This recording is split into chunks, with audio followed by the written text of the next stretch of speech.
মহাকুম্ভে পুণ্য লাভে গিয়ে মর্মান্তিক মৃত্যু, রবিবার ভিড়ে ঠসা ইলাহাবাদ স্টেশন।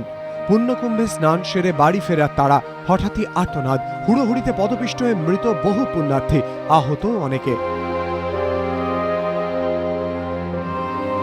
যাত্রীদের অভিযোগ, রেলের তরফে ভিড় নিয়ন্ত্রণের জন্য উপযুক্ত ব্যবস্থা ছিল না। শেষ মুহূর্তে ট্রেনের প্ল্যাটফর্ম বদলানোর কথা ঘোষণা করাতেই বিপত্তি বাধে। প্রত্যক্ষদর্শীদের একাংশের দাবি, পুলিশ লাঠিচার্জ করে। पुलिस ने लाठी चार्ज करा, पुलिस से कंट्रोल हुआ नहीं, हमारे हाथ पकड़े हुए थे हमने, पुलिस ने लाठी चार्ज करते ही हम आगे निकल गए। ये बेचारे भगदड़ में आ गए, मेरी माँ, मेरी मौसी। গোটা ঘটনায় রেলের ভূমিকা নিয়ে প্রশ্ন উঠেছে, কারণ দুর্ঘটনার পরপরই রেলের তরফে জানানো হয় ৬ নম্বর প্ল্যাটফর্মের ফুটব্রিজের রেলিং ভেঙে কয়েকজন আহত হয়েছেন, কিন্তু পরে দেখা যায় রেলিং এর কোথাও ভাঙার চিহ্ন পর্যন্ত নেই। এমনকি পরে রেলমন্ত্রী নিজেও স্বীকার করে নেন রেলিং ভাঙেনি।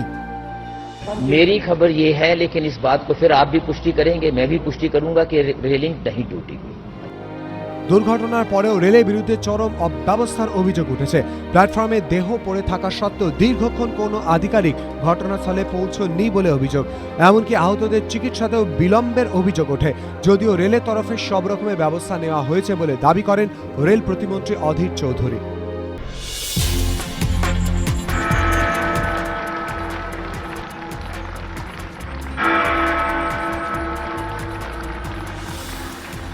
রাত ৯টা, ঘণ্টা বাজল, দুলে উঠল মিলন মেলা চত্বর। গানে, হাততালিতে, ভালোবাসায়, উষ্ণতায় শেষ হলো বইমেলা এবারের মতো। কিন্তু রয়ে গেল বিতর্ক। বইমেলার আয়োজকদের সঙ্গী থাকল বিড়ম্বনা আর অস্বস্তি। গত বুধবার বইমেলায় দলীয় মুখপাত্রের স্টলে দাঁড়িয়ে মমতা বন্দ্যোপাধ্যায় জানান, পরের বছর বইমেলার মেয়াদ আরও ৩ দিন বাড়বে। তার ঘোষণায় বিড়ম্বনায় পড়েছে গিল্ড। আন্তর্জাতিক ক্যালেন্ডার মেনেই হয় কলকাতা বইমেলার আয়োজন, নিতে হয় ইন্টারন্যাশনাল পাবলিশার্স অ্যাসোসিয়েশনের অনুমোদন। ফলে প্রশ্ন ওঠে, হঠাৎ করে বইমেলার মেয়াদ বাড়ানো বা কমানো কিভাবে সম্ভব? শেষ পর্যন্ত গিল্ড তাই ঘোষণা করল, পরের বছর আনুষ্ঠানিকভাবে বইমেলা হবে 12 দিনেরই। যদিও মুখ্যমন্ত্রীর আগাম ঘোষণা সামাল দিতে উদ্বোধন এগোনোর পথেই হাঁটতে চলেছেন বিড়ম্বিত গিল্ড কর্তারা। আমার দিদিমণি যেখানে যায় মেয়েগুলি করে নিয়ে এখানে গিয়ে রায় করতে পারে, এটা ধর্ষিত হচ্ছে। আমরা ঠাট্টা করে বলেছিলাম, দিদিমণি ওটা ভেলা ফেলা মেয়ে দিয়ে হবে না, কারণ তো ভালো মেয়ে খুঁজে, আপনার থেকে ভালো মেয়ে কেউ না। আপনি যদি একবার বলতে পারেন যে আমাকে বর্জন করছে, তাহলে আপনার ভোটে পারবে না।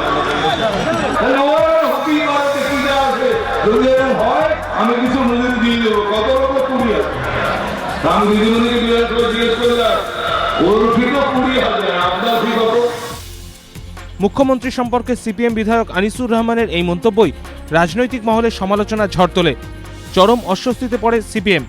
এরপর রবিবার শহীদ মিনারের সমাবেশ থেকে নাম না করেই আনিসুর কাণ্ডের জেরে দলীয় নেতাকর্মীদের স্পষ্ট বার্তা দিলেন সিপিএম রাজ্য সম্পাদক বিমান বসু।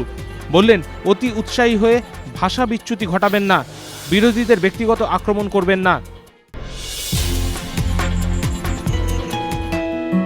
শেষের মুখে শীতের খামখেয়ালি আচরণ। দুপুরে চড়া রোদ, সন্ধে হতেই আবার নামছে পারদ। আর আবহাওয়া দ্রুত পরিবর্তনের জেরেই বাড়ছে সর্দি, কাশি সহ বিভিন্ন ভাইরাস ঘটিত অসুখের প্রাদুর্ভাব। অসুখ এড়াতে হালকা ঠান্ডাকেও উপেক্ষা না করাই শ্রেয় বলে মনে করছেন চিকিৎসকরা। তাদের পরামর্শ, বাইরে বেরোলে সঙ্গে রাখুন হালকা গরম জামা, বাইরে থেকে ঘরে ঢুকেই এসি বা ঠান্ডা জল নৈব চ।